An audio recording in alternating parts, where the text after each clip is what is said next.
Hi everybody, happy Friday. Welcome back to 3 News Now. I'm Stephanie Haney. It's Friday, December 6th, 2019, and we have done it. We have made it through the week, and we are staring at the weekend. We've got your top headlines, trending topics, and what we're working on for you right now ahead of our 6 p.m. What Matters Most, 7 p.m. Front Row, and 11 p.m. What's Next TV shows. This is what we're diving in for you today. First up, we're going to bring in 3 News investigative reporter Rachel Polanski to talk with us about her story about secret online stalking, some things that you probably don't know, and I'm not talking about the harmless kind of online stalking that we all do. Then we're going to take a look at that viral chair challenge and let you know why it's nearly impossible for some men. And we also tried it out today, so we'll share that with you. We tried it out on lunch break today with Jay Crawford and Betsy Kling. It's pretty funny. And then finally, it's the weekend, so we'll be sharing with you the weekend guide to what's going on here in Northeast Ohio Friday through Sunday so that you have time to make the most of all your time off before you have to go back to work on Monday. All right, first up, we are talking with 3 News investigative reporter Rachel Polanski on whether you are being secretly stalked. Now, Rachel, thanks for joining us here on the live stream. Of course. Thanks for having me. I know about the kind of secret stalking that I do. This is like the 2 a.m. stalking where you're praying that you don't accidentally like somebody's photo from 18 months ago. Right. That is not what we're talking about. That's not this. Here. Okay. Because I think we've all been there with maybe an ex-boyfriend or something like that. Or had your photo liked from 18 months ago. Right. And you're like, why is that notification there? And now it's gone. But anyway, yes, that's not what we're talking about here. This is a new kind of cyber stalking. Okay. So this is, if someone's being harassed, monitored, or threatened by someone who's misusing technology. Technology, truly. It's got so many positives, but it also has really a lot of negatives, and we have to think about this now. Yeah, definitely. And what we were finding, we were just curious how common it was, and we reached out to some of our local agencies, and 97% of agencies who provide victim assistance say they work with survivors who were either abused, harassed, or stalked by someone who was misusing technology. 97%. 97%. So this is very real. This is a very big problem that a lot of people are dealing with. So what is exactly happening in this definitely not to be minimized version of online stalking? What are these people doing? So some of the different ways that they're doing this is stalking through apps. So, if you're a parent, you probably have some of those apps to track your kids or, monitor your kids and what they're doing on their phones.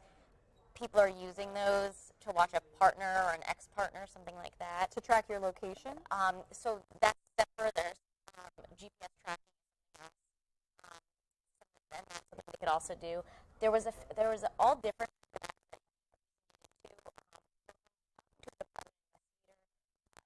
Told me that it's typically things that people are using what they do for their child or something like that. So they can see what we're doing on our phone, Right. basically. Right. So if you're messaging somebody else, someone new, if you've moved on, They could potentially see that. okay.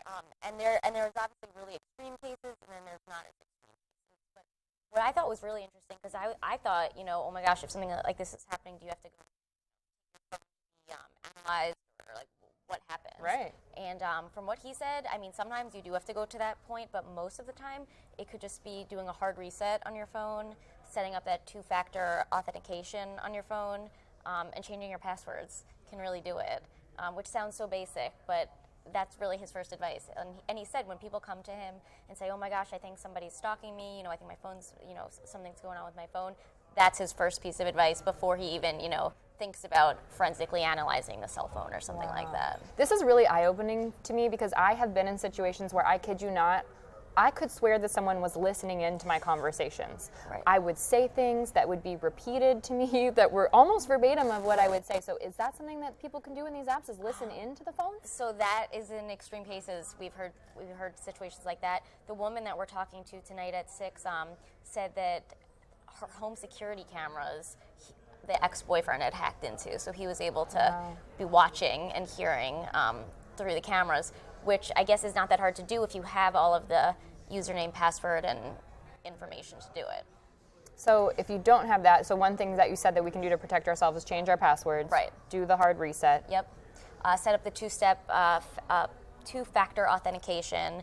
That's helpful. And then if it gets to the point that you are fearful, then of course go to get real help. Go, call the police or look at different resources. There's so many resources out there that you can use to try and help. So how did this person that we'll hear more from in the 6 and the 11 p.m. show tonight, how did they know? How did they get tipped off that this was happening? Because kind of like you just said, where you felt like somebody was listening or something like that, so many of those situations kept happening. And that was something the private investigator said to me too, is just, go with your gut. And you can even try and catch the person, like in saying, say something that they would find so irresistible, or that you're going to be at such and such location, and then suddenly you're at that location and you run into them, or you can kind of try to catch them in a way like that. But yeah, I guess it's just kind of going with your gut. It is really scary, though. It is really scary. Yeah. These are really good tips to have, and that was kind of like, it was just one of those situations for me where it seemed a little too coincidental. Right. Nothing that scared me, though. So when you talk about maybe saying that thing that's irresistible and running into the person, obviously we're talking about if it's not someone that you feel threatened by. Right. In a way. Exactly. Because if you think that your life is in danger in some way, then of course you're going to want to call the police. And there's also a number of resources like the National Domestic Violence Hotline, which you can call at any time. Locally, of course, the Cleveland Rape Crisis Center. And we are talking with them tonight as well. Okay, and we have links to all of those resources in your story, which is up on WKYC.com, and we'll definitely be watching at 6 and 11 p.m. Yep. So that we can hear from that person who this actually happened to. Yes. And this is just a reminder, in case you weren't aware, of course, you can always watch us on Channel 3 on TV if you have cable or over the air with your HD antenna. But we do stream our shows on WKYC.com. Yeah. So if you don't have access to either of those things, you can still catch that tonight. Perfect. Thank you for sharing that with us, Rachel. Of course. Thank you for having me. So it's a Friday, that's good information to have. Maybe if you're going out, meeting new people, going on some dates, don't want to be a downer, but we do have to protect ourselves. It is scary out there, and this affects men, women, non-gender conforming people, all of us. So really important information to have. All right, now we're going to take a look at something that's trending. This is the viral chair challenge and how it's nearly impossible for some men. So this thing is all over the internet. If you haven't heard of it, it originated on Planet 105.1. This is a radio station in Utah. So they shared a video of their staff testing this out, and it went viral. It's been viewed tens of millions of times. So here's the way it works. You stand up against a wall, and you step 2 steps back, and then you put your feet together. You bend over, you put your head against the wall. You pick up a chair, and then you try to stand up. And it's turning out that this is really difficult for some men. But for women, it's not that difficult. Or for a lot of women, it's not that difficult. We actually tried it today on lunch break with Jay Crawford. So Jay, Betsy Kling, and me all tried it. And we have that video up on our YouTube page. We're pulling that up for you right now so that you can watch that.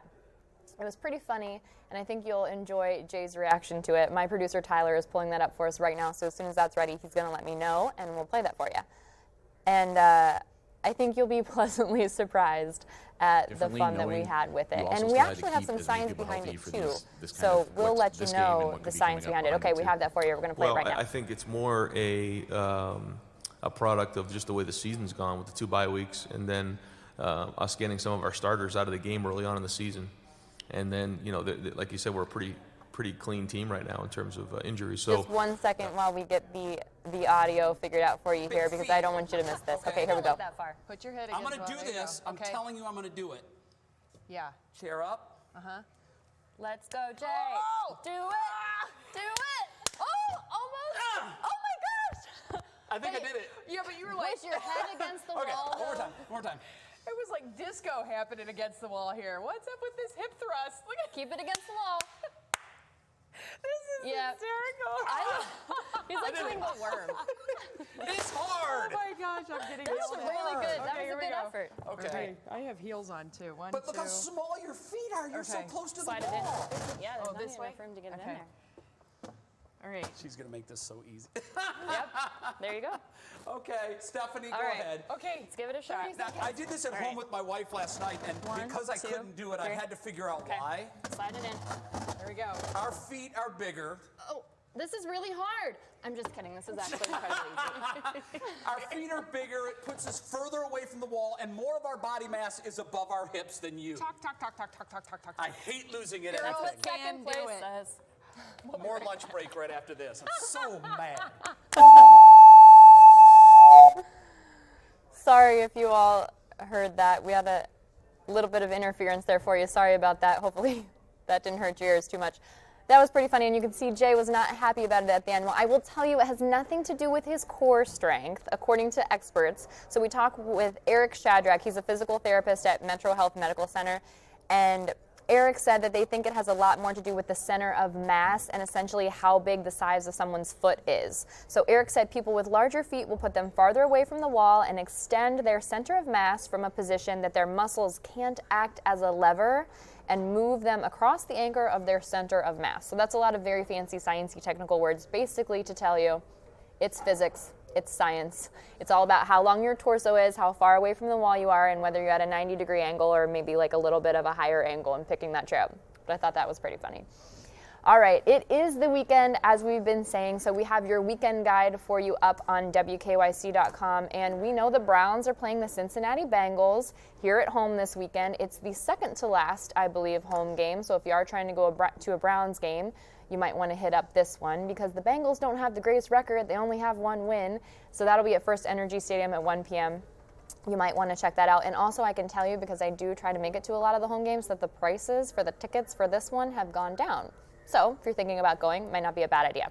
All right, so with many of the things going on this weekend, it was pretty tough to narrow it down, actually. But there was one choice that was easy to put on the list for you because it is for a limited time only. This is the Lake Effects Holiday Pop-Up Bar. It's in the Schofield Building downtown, and it's only open now through December 31st. It's open Tuesday through Sunday, so it's closed on Mondays, and those hours do vary, and the hours are in the weekend guide at WKYC.com.